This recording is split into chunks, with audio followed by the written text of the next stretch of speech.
Good afternoon. My name is David Smallwood, and I'm here with Professor Lew Weider, a religion professor here at Liberty University. Could you just tell us a little bit about what you do here at the school? Sure.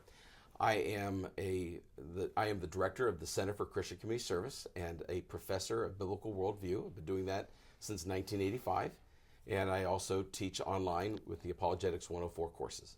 Okay.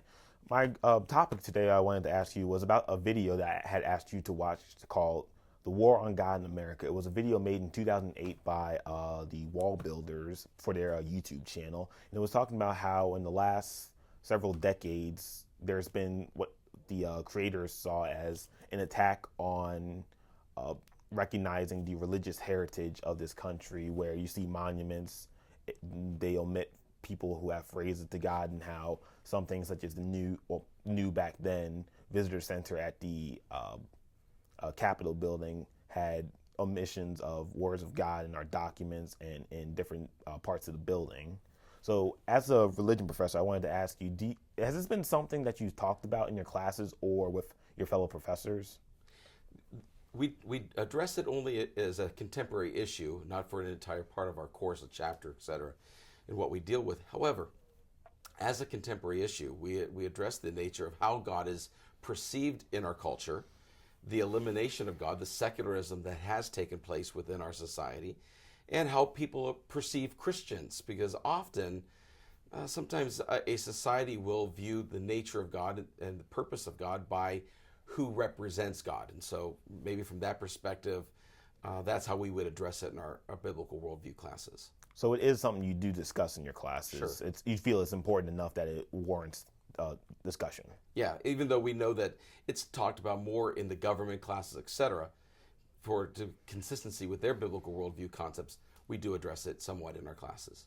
Okay, so continuing on about this idea of a war on God in America, do you really see it as a war on God, or do you think the title is a little bit overblown for what's actually occurring? I think it depends on the actual context of what you mean by a war on God. Now, obviously, from the video, the issue is, has God been taken out of the marketplace in different historical sites, etc.?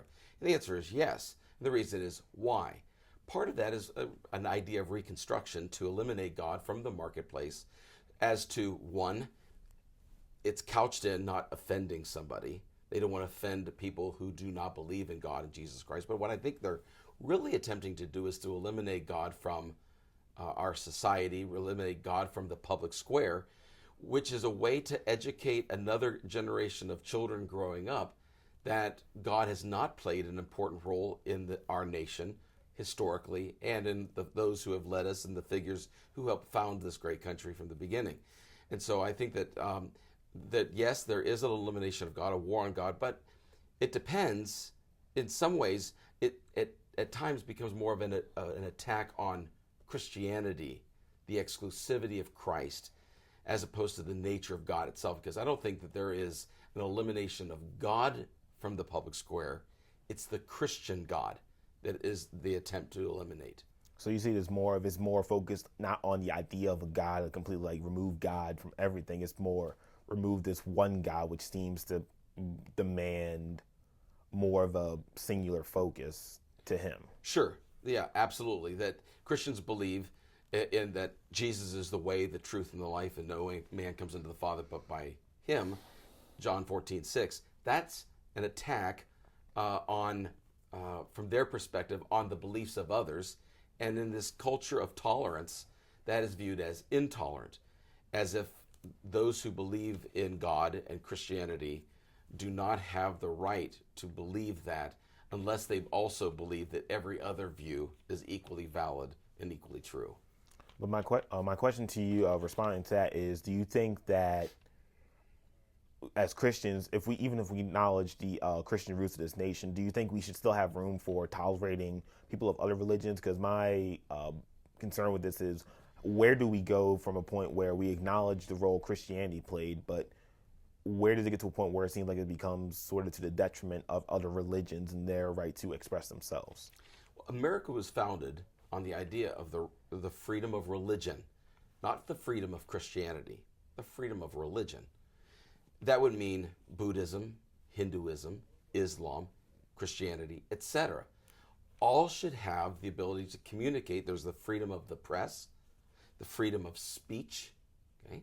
And within that concept, then, the freedom of being able to communicate everyone's belief system.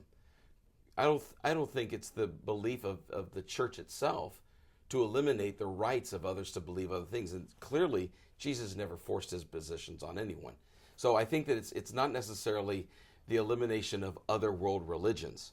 America was founded on the freedom of religion. And Islam is exclusive. They believe that Allah is the only way and is one, and that believing in the Trinity, the God, the Father, Son, the Holy Spirit, is heresy. Well, we believe in the same things, different things that we would have exclusive ideas.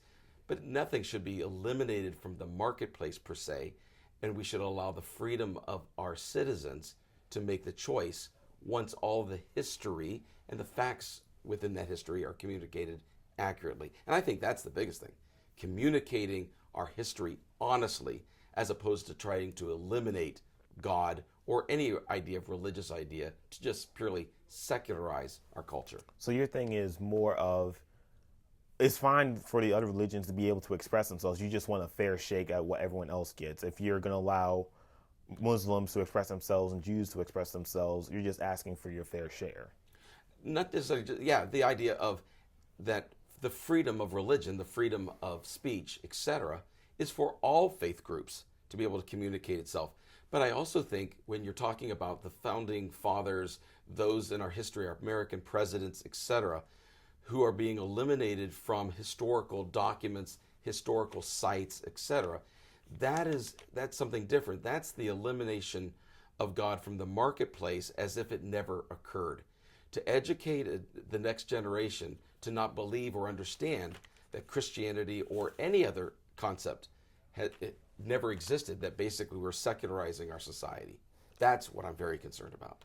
I know for myself, I'm kind of interested in how this is going to impact people in the next generation, the teenagers and the college age students that are coming up. Because I know for me, it's kind of hard now knowing that there are now teenagers now that were born in this millennium that weren't born around my age, and it's kind of just hard just knowing that fact, but also just in general how much has happened in the last 14 years alone in not only our nation but the world. So it's just I'm asking you as a professor who deals with college kids on a daily basis, how do you think this is going to affect the future of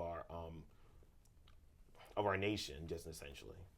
Well, again, people learn by what they know, how they're educated. Historically, the idea is, do we actually present history as it occurred, or do we rewrite history? And I think that's what's ultimately happening. And so it's going to detriment our children growing up because they won't know their history. They won't know the history of this great nation, of all the different things that possibly have occurred to help shape their ideas. And obviously, those who are in power in the present have a way to influence what is taught in the school systems, etc. And so there's a, if you will allow me to use the phrase, propaganda. Whatever is communicated tends to be believed. If you're taught something for an extended period of time, if you're told something, you tend to believe it. And so the issue then becomes, will our educational system, our history as a nation, be communicated accurately or be rewritten? Okay, well, thank you for your time, Professor. That was definitely it